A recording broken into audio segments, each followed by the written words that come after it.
Salom, sizlar bilan Timur. Bugun bizni obzorimizda yaqindagina yangi chiqqan MacBook Neo. Ha, do'stlar, MacBook Neo. Biz uni o'qiganimizda MacBook Neo deb o'qiymiz, chunki bizga shu Neo qanaqadir tushunarliroq. Lekin Apple aytishi bo'yicha uni ismi MacBook Neo ekan. Ya'ni o'sha so'z Neo deb o'qiladi ekan. Biz har doim mana shu obzorlarda birinchi bo'lishga harakat qilamiz, lekin bu narsa bizda har doim ham o'xshamay qoladi va bu unchalik kritik narsa emas.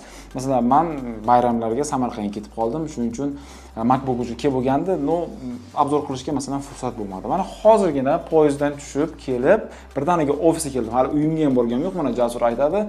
Kelib birdan MacBookni bugun syomkasiga o'raymiz dedik masalan. Va men o'sha MacBookni olib kelganman. Mana do'stlar, iMobile'dagi do'stlarimizga rahmat aytib qolamiz. Bizga mana shu MacBookni tezgina yetkazib berganlari uchun. Agarda sizga mana shunaqa MacBook, iPhone yoki любой texnika Apple kerak bo'lsa, siz u yerga murojaat qilishingiz mumkin. Opisaniyada havolasini qoldirdim do'stlar.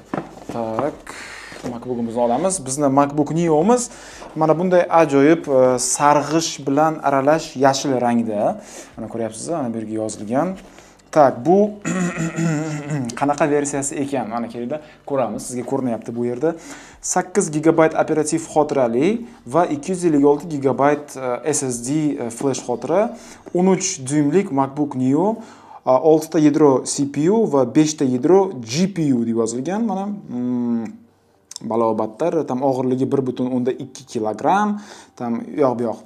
Xullas, hozir ochib ko'ramiz birgalikda va bu yog'ini keyin asosda tushuntirib beraman do'stlar. Hozirgi paytda bu MacBookni ofitsial narxi $600 do'stlar. Masalan, oldinlari MacBooklar juda ham qimmat bo'lgan paytlarida shaxsan meni o'zim kimdadir shu MacBookni ko'rib qolsam yoki ishlatayotganini ko'rib qolsam, bu odam скорее всего juda ham boy yoki bir katta bir biznesning xo'jayini deb o'ylardim-da. Lekin vaqtlar o'zgaradi ekan do'stlar. Mana bugungi kunga kelib, уже MacBooklar u darajada qimmat emas va masalan, mana bu ba'zi MacBookni siz o'zingizga sotib olishingiz uchun siz katta bir biznesning egasi bo'lishingiz shart emas. Siz masalan oylikka ishlayotgan bo'lishingiz mumkin yoki kichik bir biznes egasi bo'lsangiz ham bu MacBookni bemalol o'zingizga nima deydi, sotib olishingiz mumkin. Nima deb o'ylaysiz? Nega Apple kompaniyasi MacBook tarixidagi eng arzon MacBookni chiqardi? Chunki, masalan, oldinlari qaysidir bir odam o'ziga qanaqadir notebook qidirayotgan paytida u nima qiladi? U albatta Windows tarafga ham qaraydi, Mac tarafga ham qaraydi, narxlarini solishtiradi-da va aytadi: MacBook juda ham qimmat ekan. Undan ko'ra men MacBookni puliga deydi, yaxshi bir moshni notebook olaman deydi-da masalan. Va shuning natijasida o'sha odamlar aynan Mac operatsion tizimini shirinligini o'zida tatib ko'ra olmagan. Endi esa Apple'dagilarning kallasiga bilasizlar nima g'oya kelib qolgan. Давайте degan mana shu iPhone 16 Pro Max'ni A18 Pro protsessorini biz MacBookga tiqamizda va patirlatib sotishni boshlaymiz deyishgan. Masalan, hozirgi paytda iPhone 16 Pro yoki 16 Pro Max уже sotilmaydi. U производствоdan allaqachon olib tashlangan. Lekin men o'ylashim bo'yicha, menimcha shu Apple'dagilar iPhone 16 Pro ni A18 Pro protsessorini shu darajada ko'p chiqarib tashlaganki, уже qayerga tiqishni bilmay qolgan va aytganki, iPhone 16 Pro ga biz shuncha protsessor chiqardik, ishlatilmay qoldi. iPhone 16 ni o'zini biz производствоdan olib tashladik. Nima qilamiz u protsessorlarni degan. Davay bitta MacBook yasanglar degan, ichiga tiqib sotib olinglar degan. Mana shunaqa qilib biz shu kunga yetib keldik do'stlar. Meni o'ylashim bo'yicha bu juda ham zo'r marketingoviy xod. Chunki mana endigina o'sib kelayotgan avlod bor-ku, mana endi o'sib kelayotgan avlod, mana birinchi kursga o'qishga kirgan avlodni aytayapman-da men.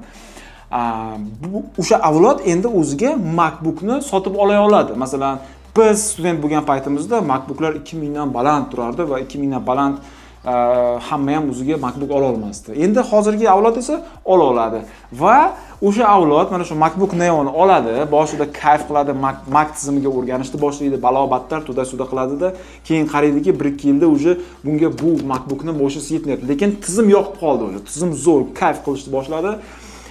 Men bilishim bo'yicha Mac tizimini uzoq paytlardan beri ishlatib o'rganib qolgan odam yana Windowsga qaytib bormaydi-da, tushunyapsizmi? Va o'sha studentga bu kompyuterni kuchi yetmay qolgandan keyin u nima qiladi? Pul to'playdi-da, borib MacBook Pro ni sotib oladi.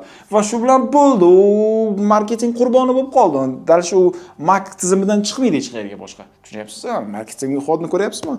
Qanaqa? Mana shunday qilib Apple o'ziga yangi auditoriyani jalb qilishni boshlaydi. Va kelinglar endi bu MacBookni sizlar bilan birgalikda biz ochib ko'ramiz. Afsuski bu MacBookimiz biz bizdan oldin уже iMobile do'konini xodimlari bilan ochib ko'rilgan ekan, lekin men o'zim ochib ko'rmadim. Sizlar bilan birgalikda ochib o'zimni emotsiyamni ko'rmoqchiman masalanda. Ketdik do'stlar. Hoppana. Mana bu yerda hello deb yozilgan. Odatiy holat MacBook uchun. Kichkina bo'lsa ham normal, og'irgina ekan do'stlar. Tak, bu yerda konvertikchasi bor. Designed by Apple in California deb yozib qo'ygan. Tak, ichida nimasi bor ekan? Ko'raylikchi. Ichida mana bunaqa spravочникchasi bor. MacBook Neo deb yozilgan. Tak, bu yerda mana ikki varoqqina narsacha bo'ldi, boshqa hech narsa yo'q. Tak, bu yerda men bu narsani kutmagandim lekin MacBookdan do'stlar. iPhone'ni quvvatlagichi 20 wattlik adashmasam agar. 20 wattmi? Da, 20 wattlik iPhone'ni quvvatlagichi bilan biz endi MacBookni quvvatlayotganmiz. Va USB Type-C ga Type-C mato o'ralgan shnur. Bo'ldi, boshqa korobkasida hech narsa yo'q. Bizga korobkasi kerak emas. Buni biz chetga olib qo'yamiz. Qani MacBookimizni o'zini ko'ramiz. Hoppa. Shu olmani hidi keladi. Qanday bular olmani hidini shu kompyuterga aniq qilib qo'yadi, ulab qo'yadi. Men o'zimni yangi MacBook'im mana buni ham olganimda shunaqa olmani hidi kelardi. Hidini qarang. Zo'rda. Qani MacBook test. Hozir qilib ko'ramiz. MacBook testni kichkina barmoqchangizni olasiz. Nima deydi? Jimjiloq deydimi? Bunda qani Hoppana, как раз mana MacBookimiz ham yondi. Ochganimizdan mana bu plyonкасini sekin olib tashlaymiz, do'stlar. Tak. MacBookimiz yonyapti. Uje birdan chang tegishga ham ulgurdi. Tak, nima o'zgarishlar men sezyapman o'zimni odatiy MacBookim bilan taqqoslagan holda masalan. Tak, klaviatur mana eng qizig'i bilasizmi nimada mana MacBooklarda mana bu yerda sizga ko'rinyapti deb degan umiddaman. MacBooklarning ajoyib narsasi shundan iboratki, masalan aytaylik, siz o'zingizga qanaqadir bir MacBook oldingiz yoki-da mana to'xtang. Hozir men sizga ko'rsatamabdi narsa. Mana bu yerda klaviaturani ham bekorga olib kelmadim men. Mana bu klaviaturani ham. Menda Apple'ning o'zining original anaqa klaviaturasi bor va men mana shu klaviaturada ssenariy yozaman, balo-battar qilaman-da. Mani barmoqlarimni nima deydi? Mышечный pamять bor-ku, mышечный pamyati уже men qaramasdan pechatib qilaman-da. O'rganib qolgan har bitta klavishi qayerda joylashganini va men xato bosishlarni qilmayman-da mana shu klaviatura bilan. Va siz istalgan kichkina MacBook olasizmi, katta MacBook olasizmi, ularning klaviaturasini joylashuvi millimetr hammasiniki bilan почти bir xil bo'ladi. Чтобы siz masalan bitta MacBookdan boshqa MacBook yoki bitta Macdan boshqa Macga o'tganingizda boshqatdan barmoqlaringiz o'rganmasligi uchun klaviaturaga tushunyapsizmi? Mana shuning uchun mana bunday qo'ysak, mana ko'ryapsizmi? Klaviatura ikkalasi praktichески bir xil, hech qanaqa o'zgarish yo'q. Hammasini joylashuvi joy-joyida. Mana agar men qo'yadigan bo'lsam, ko'ryapsizmi? Joyini egallab yuboradi. Va mana bu katta MacBookni ham olaman hozir. Mana bunga qo'yaman. Ko'ryapsizmi mana? Ko'rinyaptimi sizga? Mana. Ko'ryapsizmi? Mana. Super. Mana shu narsasiga respekt deyish kerak. Windows kompyuterlarda esa har bitta kompyuterning klaviaturasining razmeri har xil bo'ladi. Bittasiga o'rganib qolasiz, boshqasiga o'tasiz, bo'ldi, xato bosishlar bo'lib ketaveradi. Mana fishka nimada? Tushunyapsizmi? Mana fishka nimada? Bu MacBookni ochib ko'rgandan keyin menda birinchi hissiyot bu mana shu trackpadning kichkinaligi bo'ldi. Trackpadida bilasizmi, nima yo'q, Taptic engine yo'q. Bu nima deydi, mexanически bosiladigan trackpad. Afsuski, chunki nima deysiz endi, kichkina MacBook narxi arzon, lekin klaviaturasi o'sha. Afsuski, bu klaviaturada podsvetka yo'q. Bu yoqdan ham ekonom qilishgan va bu yerda Touch ID'si yo'q, do'stlar. Mana shu narsasini ham inobatga olish kerak. Displeychasi kichkina, hozir xarakteristikasini sizga asta-sekin bilan gapirib beraman. Kelinglar, mana portlarini tekshirib ko'ramiz. Nima portlari bor bu yerda? Ikkita USB Type-C. Mana bu nima bo'lsa, bu dinamikmi yo? To'xtang qani. Dinamikmi shu? Da, dinamik, chunki bu yerda dinamik yo'q. Shumi dinamikchasi? Mana bu yerda dinamik bor. Bu yerda dinamik bor. Keyin naushnik tiqadigan jack, bu yerda ikkita USB Type-C bo'ldi. Boshqa hech narsa yo'q. Va bu MacBookda xuddi iPadchada ekanda. iPad bor 12.9 va bu MacBookda nima deydi, aktiv охлаждение yo'q. Ya'ni kullerlar yo'q. Bu kompyuter faqatgina passiv narxlashgasi bor. Shu portlari bo'yicha shu do'stlar. Endi menga ozroq vaqt bering. Men bu MacBookchani Latinoamerica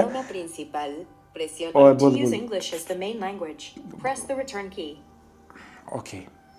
Vaqt berasiz, men buni bitta aktivatsiya qilaman, keyin oldingizga qaytib kelaman do'stlar. Xo'sh do'stlar, biz bu kompyuterni aktivatsiya ham qilib oldik, juda ham tez bo'ldi. Displey haqida gaplashadigan bo'lsak, bunda boya aytganimdek, o'sha 13 dyumlik IPS Liquid Retina display turibdi do'stlar. Sifatiga keladigan bo'lsak, masalan, mana bu 16 dyumlik MacBookimda уже nima deydi, Retina XDR displeyga o'rganib qolgan bo'lsam, bunda уже birdaniga bilinadi, то что bu u darajada sifatli emas, lekin siz boshqa narsaga ko'zingiz o'rganmagan bo'lsa, boshqa narsa bilan siz taqqoslab ko'rmagan bo'lsangiz, bu displey sizga prям super, вообще super bo'ladi. Sifatiga gap bo'lishi mumkin emas. Yarkosti ham, qani yarkost mana. Mana hozir yarkosti maksimalni turibdi, yarkosti ham yetarlicha darajada. Siz komfort darajasida bu kompyuterni ishlatishingiz uchun. Ya'ni displeyga men narikanyam yo'q. No da, tushunaman, Apple'dagilar bu kompyuterning displeyini maksimal tarzda arzonlashtirishga harakat qilishgan. Nega? Chunki umumiy kompyuterimizning narxi arzonroq chiqishi uchun. Shu do'stlar. Korpusga keladigan bo'lsak, buni korpusi to'liqligicha alyuminiydan qilingan. Qanaqadir sassiq plastikdan emas. Masalan, 2 yil ishlatganingizdan keyin u g'ijir-g'ijir qilib qolmaydi. Qo'lda turishi juda ham ajoyib. Nima deydi, sovuq alyuminiydan qilingan notebookni qo'lingizda ushlaganingizda sezib turasiz va hech $600 da bermaydi-da buni mana korpusi $600 ni bermaydi. Qimmatroq kompyuterni beradi. No, na samom деле bu kompyuter $600 turadi va o'zining narxiga bu korpus menimcha bo'lishi ham arziydi do'stlar. Xo'sh, bu kompyuterda nimalar qilsa bo'ladi va bu kompyuter nimalarga yaraydi do'stlar? Mana men sizga hozir birma-bir tushuntirib beraman. Narxi $600 va bu kompyuterda siz Word, Excel, PowerPoint, internetda o'tirish, masalan, har xil saytlarni browse qilib o'tirish, nimalarni research qilish, masalanda, undan tashqari video ko'rish, film ko'rish, serial ko'rish, mana shu kontentni iste'mol qilish masalasi bo'yicha yoki qanaqadir zametkalar yozish, matn terish, kursavoy yozish, dissertatsiya yozish masalanda, mana shunaqa masalalarda prям ultimate решение. Ya'ni men bu kompyuterni studentlar uchun juda ham zo'r ultimate yechim deb bilaman do'stlar. Mana siz aytaylik, endi birinchi kursga kirdingiz va ota-onangiz sizga kompyuter olib berishi kerak. O'sha $600 ga Windows notebook olishning o'rniga meni maslahatim mana shu MacBookni olib bir ishlatib ko'ring, chunki sizni o'qishingiz uchun mana bundoq yetarlicha darajada bo'ladi. Masalan, men ham o'qishga kirganimda meni ham MacBookim bo'lgan, lekin u katta MacBook edi va uni har kuni o'qishga olib kelish sal qiyinroq edi, chunki og'ir edi-da, baribir unga отдельный sumka olib olishim kerak edi. Bunga esa katta отдельный sumka olishingiz kerak bo'lmaydi. Просто 100% zaryadka qilsangiz to'liq butun kuniga to'liqligicha yetadi. Masalan, aytaylik, studentlarga nima kerak? Qo'yadi mana MacBookchasini yoki iPadini, o'sha misol masalalarni ochib qo'yadi, prezentatsiyasini ochib qo'yadi, konspekt qiladi yoki kelib yechib o'tiradi. Agar o'qiydigan student bo'lsangiz-da, endi yana ham bilmadim, biz o'qiydigan student bo'lganmiz, bizga kerak bo'lgan biz ishlatganmiz do'stlar. Mana shunaqa. Ya'ni studentlarning ajali, короче. Undan tashqari, bu kompyuterda siz montaj qilishingiz ham mumkin ekan do'stlar. Bizni chet ellik kollegalarimiz bu MacBookga Final Cut'ni o'rnatib, iPhone'da tushirilgan 4K formatdagi videolarni montaj ham qilib ko'rishibdi va ularning aytishi bo'yicha bu kompyuter o'sha iPhone'ga tushirilgan 4K videoni juda ham yaxshi hazm qilib yuboryapti deyishdi. Masalan, o'sha primoy skleykalarni, balobatlarni qilib, shu montaj qilib, Reels tayyorlashga juda ham zo'r ultimate решение deyishdi. Lekin qanaqadir qiyin anaqa animatsiyalarsiz do'stlar, tushunamsiz? Lekin masalan siz hozir mana bizning kameramiz Sony Alpha 7 mi? Shunga tushirilgan 4K ni olib bunda montaj qilaman desangiz, albatta unga o'sha bu kompyuter qiynalib qoladi. Ya'ni, meni o'ylashim bo'yicha, mana mobilograflar bor-ku, iPhone'ga kontent tushiradigan. O'sha mobilograflar telefonini o'zida montaj qilishdan charchagan bo'lsa, to mana bu MacBook ular uchun prям kalitda, o'sha qulfiga kalitda bu, tushunyapsizmi? Mana kichkina ekranchada bunday qilib montaj qilish o'rniga oladi, Final Cutcha yoki Mac App Store'dan CapCut'ni ofitsialniy skachat qiladi yoki o'zida iMovie bor, пожалуйста, montaj qilavering, kayf qilib do'stlar. Nega men montajni qanaqadir og'ir animatsiyalarsiz deb aytdim? Chunki bu kompyuterimizda baribir iPhone'ni do'stlar mana. Bu hali ham qismdagi 17 Pro Max. iPhone 16 Pro Maxni protsessori turibdi va u bilan birgalikda 8 GB operativka, 256 SSD Eng bazaviy versiyasida o'sha $600 Shuning uchun bu kompyuter do'stlar unga уже qiynalib qoladi. Mana shunaqa gaplar. Undan tashqari bu kompyuterda boya aytganimdek aktiv охлажденияsi yo'q, ya'ni bundagi охлаждение passivniy. Shuning uchun tez qizitib yuborishingiz mumkin agarda siz bunga qattiq nagruzka berib qo'ysangiz. Biz qattiq nagruzka berishdan ma'no ko'rmadik. Endi kelaylik motionsini bir sinab ko'ramiz. Mana biz Geekbenchda bu kompyuterni sinab ko'rdik va bizda single core'da 3498 ni berdi, ya'ni 3.5 ming, multi core'da 8862 ni berdi. Gap bo'lishi mumkin emas, juda ham zo'r natija. Agarda biz boshqa maklar bilan sinab ko'radigan bo'lsak, to mana single core'da 3600 bor ekan va 3212 bor ekan. Mana 3212 bilan agar biz taqqoslaydigan bo'lsak, bu nima bo'lyapti? Mac Studio 2025 Apple M3 Ultra chipidagisini beryapti. 28 CPU bilan. Lekin bu absurd-ku. Bu absurd-ku. Agar biz bunaqa taqqoslaydigan bo'lsak, bunaqa bo'lishi mumkin emas. Apple M3 Ultra bundan necha barobar moshinroq bo'lishi kerak. Endi kelinglar, masalan, multi-core'ni biz hozir sinab ko'radigan bo'lsak, multi-core'imiz bizda qancha chiqdi? 8000 chiqdimi?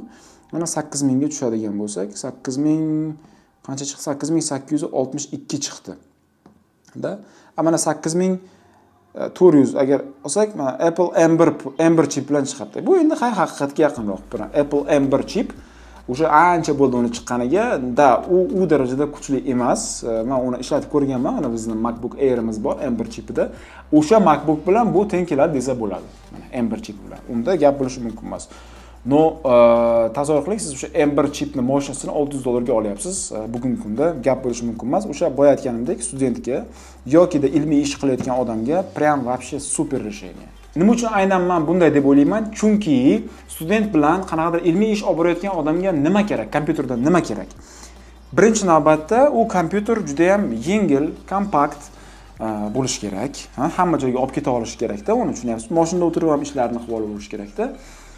Undan tashqari u bilan orqasidan bir pribludalari bo'lmasligi kerak-da. Zaryadkasi ham ixchamgina bo'lishi kerak. Buni ko'rdingiz, boya iPhone'ning zaryadchigi chiqdi va undan tashqari qotmasligi kerak, yaxshi ishlashligi kerak va batareyani uzoq payt ishlab berish kerak. Masalan, Windows kompyuter, Windows notebookni oladigan bo'lsangiz, u katta bo'ladi. Undan tashqari uni blok pitaniyasi bilasizmi qancha? Mana buncha blok pitaniyasi bilan, u uchun отдельный sumka bo'lishi kerak, maxsus sumka bo'lishi kerak. U blok pitaniya olib yurmasangiz, uni batareyasi 1,5-2 soatda o'lib qoladi. Uncha uzoqqa bormaydi. Nimagadir Windows notebooklarning batareykasi, bu kompyuterning batareykasi sizga 10 soatga bemalol ishlab beradi. Prям manska deyapman, 10 soatga bemalol ishlab beradi. Ya'ni bu kompyuterni siz biron joyga ketib, batareykasining hisobiga bemalol qanday ishlaringizni qilsangiz bo'ladi. Men sizga garantiya beraman do'stlar. Mana bu MacBook 5 yil bo'lyapti, 5 yil bo'lyapti, haligacha ham juda ham zo'r batareya performans ko'rsatadi do'stlar. Mana shuning uchun bu kompyuter studentlar va ilmiy ish olib borayotgan odamlar uchun prям zo'r. Nima uchun bu kompyuter bu darajada arzon desangiz agar, Amerikada bu kompyuterni odamlar уже razbor qilib ko'rishga ham ulgurishibdi. Gap shundaki, razbor qilishganida 95% plощадini kompyuterni batareyka egallab turibdi, 5% joyginasini bor yo'g'i platasi egallagan. Nega 5% joy? Chunki platasi chort babiri iPhone'niki. U uncha ko'p joy olmaydi. Tushunyapsizmi? Shuning uchun bu kompyuter arzon. Nimadan qilingan bu? Mana plastik ishlatilgan klaviaturasiga, alyuminiy, display, batareyka, kichkinagina plata. Все. Bunda portlari ham uncha ko'p emasda. Mana bu trackpadida boya aytganimdek 3D touch yo'q, taptic engine yo'q. Bu jismoniy tarzda bosiladi. Hamma joyi bir xil bosiladi. Ko'ryapsizmi? Fizически bosiladi. Fizически. Mana shunaqada. Bu shaxsan meni fikrim, $600 ga menimcha bu eng to'g'ri yechim bo'ladi. Mana shu MacBookni sotib olib, o'zingizda ishlatib ko'rish. Nega? Nihoyatda siz aytishingiz mumkin, $600 ga men bundan kuchliroq notebook Windows topaman obязательно. Da, topasiz, gap bo'lishi mumkin emas. Lekin bu siz uchun aynan Mac operatsion tizimini o'zingizda sinab ko'rish uchun juda ham zo'r shans do'stlar. Bundan foydalanib qolish kerak albatta. Undan tashqari MacBooklarda o'zida qanaqadir bir Apple magiyasi bor. Uni siz o'zingizda tushunmaysiz, uni his qilib ko'rish kerak. Mana shunaqa do'stlar. Bu narsani men sizga MacBooklar bilan 2015-yildan beri foydalanib keladigan odam sifatida aytayapman do'stlar. Mana birinchi MacBook'im qaydashib yotibdi, ya'ni yoqda. Ko'rsataymi? To'xtang hozir. O'zmay turing-da, hozir ko'rsataman. Mana shu turibdi. Tarixi bor-da buni. Mana birinchi kompyuterim. Birinchi MacBook'im mana shu bo'ladi do'stlar. Mana stikerlar yopishtirilgan. Buni student davrimda o'sha hali nima deydi, hali miya qotmagan paytida yopishtirib tashlab o'rganman. Tushunasizmi? Bu MacBook Pro Retina 15 2014-yil vyupusk. Bunda Intel Core i7 protsessor turibdi. U paytda MacBook hali Intel prosessorlarini ishlatardi. 16 GB operativka va 256 SSD turibdi bunda. Va shu kompyuter bilan meni YouTuberlik karyeram boshlagan va ayamga kattakon rahmat, mana shu kompyuterni menga $2000 sotib bergan o'sha 2014-2015-yillar. Hammada ham bo'lmagan bu kompyuter, lekin menda bo'lgan. Shuning uchun katta rahmat aytib qolaman. Mana shu kompyuter bilan hammani karyeram boshlangan desa ham bo'ladi va mana shu MacBook turibdi o'sha 2015-yildan beri do'stlar. Shuning uchun aytayapman-da men sizga. Apple magiyasini siz uni his qilib ko'rishingiz kerak-da, tushunyapsizmi? Bir his qilib ko'ring. Endi mana bunaqa savolga keladigan bo'lsak, mana shu MacBook o'z puliga arziydimi? $600 ga oladigan bo'lsangiz, вообще super, zo'r, arziydi. Oling, hozir borib sotib oling do'stlar. Lekin hozirgi paytda bu kompyuterning O'zbekiston narxi sal qimmatroq, $900 atrofida ekan. Ozroq kutsangiz tushib qoladi o'sha $600 ga. Ana o'sha $600 ga tushgandan keyin bizni iMobile'dagi do'stlarimizga borsangiz, do'koniga sizga chiroyli qilib o'rab berishadi do'stlar. Описаниеda havolasini qoldirdim. Mana shunaqa gaplar MacBook bo'yicha meni fikrim shu do'stlar. Studentlar, sizni kutib turibdi. Aslan bilan har doimgidek Timur Xatamov, aka Teamline keyingi rolikda ko'rishguncha do'stlar.